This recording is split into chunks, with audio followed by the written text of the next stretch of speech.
Сәлем барлығына. Бүгін күндегідей интернетті ашып, Қазақстандағы жаңалықтардың барлығын оқып жатып, тағы да біраз жаңалықтарды көзім түсіп қалды.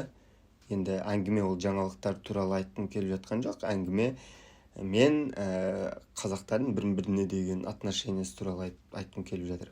Қазақстанда маған бір ұнамайтын нәрсе бұл адамдардың бірін-бірін видеоға түсіріп алып, суретке түсіріп алып, немесе әйел мен күйеуі ұрысып қырылысып қалып жатады да, бірақ әйелі көп жағдайларда газ болып жатыр, өзін ұрған синяктардың бәрін социальный сеттерге салып, жалпы жариялап деген сияқты сондай.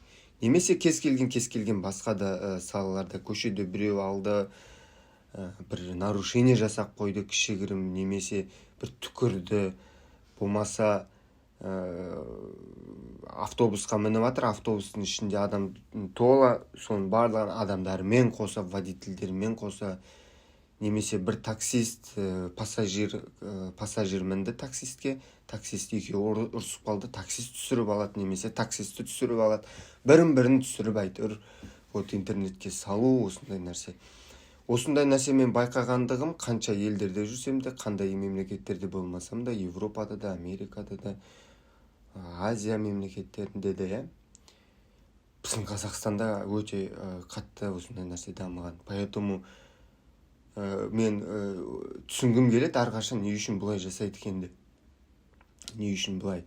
Ондай проблемалардың барлығы, мысалы, Нью-Йоркта метроға кірген уақытта адамдардың көп болуы, автобустың бәрі іші тола болуы, адам сыймайтындай болуы, немесе таксистпен басқа да нәрселердің бәрі бірін-бірімен қырылысып ерік. Ондай нәрсе ол любой елде болады, қандай елде жүрмесек те, обязательно белгілі бір случайлар, единица, оннан бір жағдайларда болып жатады. Но мен именно вот біздің Қазақстанда сондай нәрсені көп көремін, то что салып жіберетін нәрсені. Және де бұл нәрсе дұрыс емес, ол бірімізге деген білмеймін бір махаббаттың, немесе белгімізге деген бір түсінушіліктің, басқа да нәрселердің жоқтығының кесірі, немесе халық просто бар ғой, андай глобально нәрсе түсінбейді, сиюминутный бар ғой, тышқанның миы болады да, сиюминутный дейді. 5 минуттық, 10 минуттық, 1 сағаттық нәрселермен ойланады да, и дальше последствиялары ол, мысалы, мен өзім кез келген нәрсе істейтін болсам, кез келген нәрсе белгілі бір тірлік бастайтын болса, мен 10 жылдан кейінгі себеп салдары 20 жылдық, мысалы, сөйтіп ойланамын кез келген нәрсені. Даже біреулер кеп айтып жатады, Абди, давай Қазақстаннан мынандай нәрсені жасайық, Абди, мынандай нәрсені істейік, мынандай нәрсені үйтейік, бүйтейік деп айтып жатады. И мен сразу эмоцияға белім кетіп жатпаймын. Біреулер айтып жатады, бір рекламный ролик бар, давайте осыған барып сатып алайық, ананы істейік. Мен ойланамын, оның последствиясы қалай болады. Жалпы 10 жылдық, 20 жылдық, потом деген секілді осындай. Поэтому кез келген нәрсені сөйтіп ойлану керек, ал енді ол мен никогда, мысалы, өзіме позволять ете алмайтын едім, таксистпен ұрысып қалсам, оны видеоға салып, интернетке салу деген нәрсені де сөйтіп, мысалы.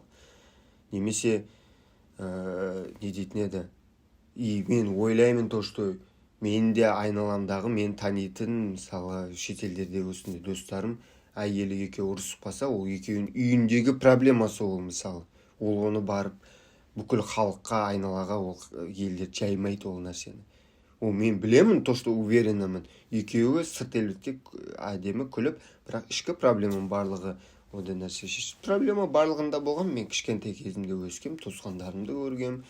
Мысалы, ауылдарда әке-шешеміздің арасында болатын ондай нәрсе, ұрысып қалу, басқа да нәрсе, ыдыс сықырламай тұрмайды дейді, мысалы.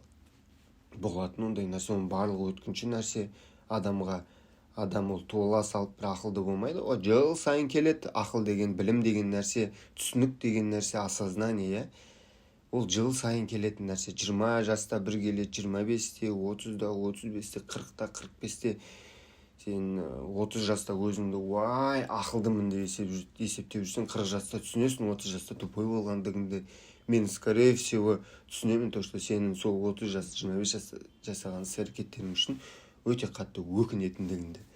Осындай. Поэтому барлық адамдарға нелерге айтатындығым не дейтін еді,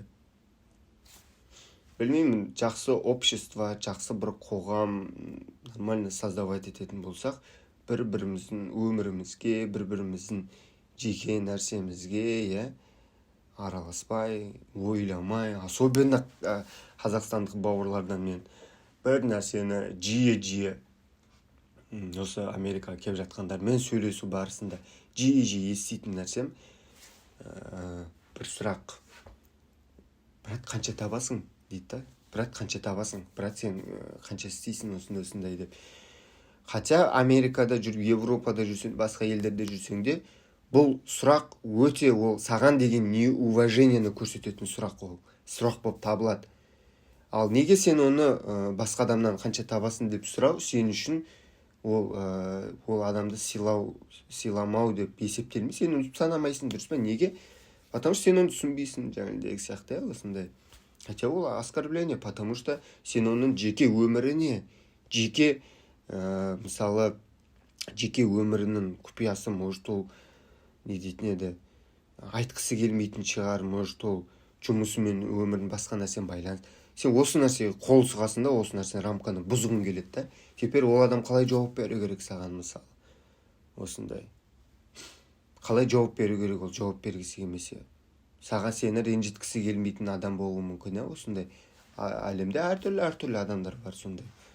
Поэтому самый наилучший нәрсе вообще отбасынан басталады дейді, немесе елді басқарың келеді десе, төсегіңді түзе дейді. Ол мақалдардың барлығы ол төсекте, ел басқару отанда, жаңағыдай не дейтін еді, кіреберіс дейді, босағада емес мәселенің барлығы. Мәселе то, что өзіңменен заниматься ет, айналаңдағы адамдарды ойлама, өзіңді ғана ойла. Әрбір адам өзін ойласын, өзінің отбасын ойласын, өзінің жақындарын ойласын.